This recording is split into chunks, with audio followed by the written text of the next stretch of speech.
અહીંયા છે ને માસ્ટરમાં યુઝર રાઇટ્સમાં તમે જે યુઝરને અમારી પાસે એક યસનો જ પાસવર્ડ છે એટલે યસમાં ગણીએ અત્યારે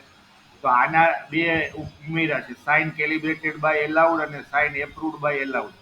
આ બેમાં તમે ચેક કરશો ને એને રાઇટ્સ આપશો ને પછી અહીંયાથી અપડેટ કરી અને લોગ આઉટ કરી અને લોગિન કરવાનું. પછી અહીંયા તમે જાશો ઓબ્ઝર્વેશન સીટમાં એનેબલ એન્ટ્રીમાં એટલે અહીંયા ચેકબોક્સ આવી જશે સાઇન કેલિબ્રેટેડ એલાઉડ બાય એટલે અહીંયા ટીક કરશે ને એટલે જે આ લોગિન યુઝર છે અત્યારે યસ છે તો યસની સાઇન આવે પ્રિન્ટમાં અને સાઇન એપ્રુવડ બાય એલાઉડ. અહીંયા શબ્દ બદલી નાખશું આપણે, આ પ્રોપર શબ્દ નથી પણ આટલું તમે ટેસ્ટ એક છે ને ઓલું બનાવી લ્યો તમે આ ટીક કરીને જે યુઝરની સાઇન જોતી હોય ને એમાં એનું આ ટીક કરી અને તમે એક નવું સર્ટિફિકેટ બનાવી લ્યો અને પ્રિન્ટ કરીને જોઈ લ્યો બરાબર ચાલે છે કે નહીં અને ફીડબેક આપજો.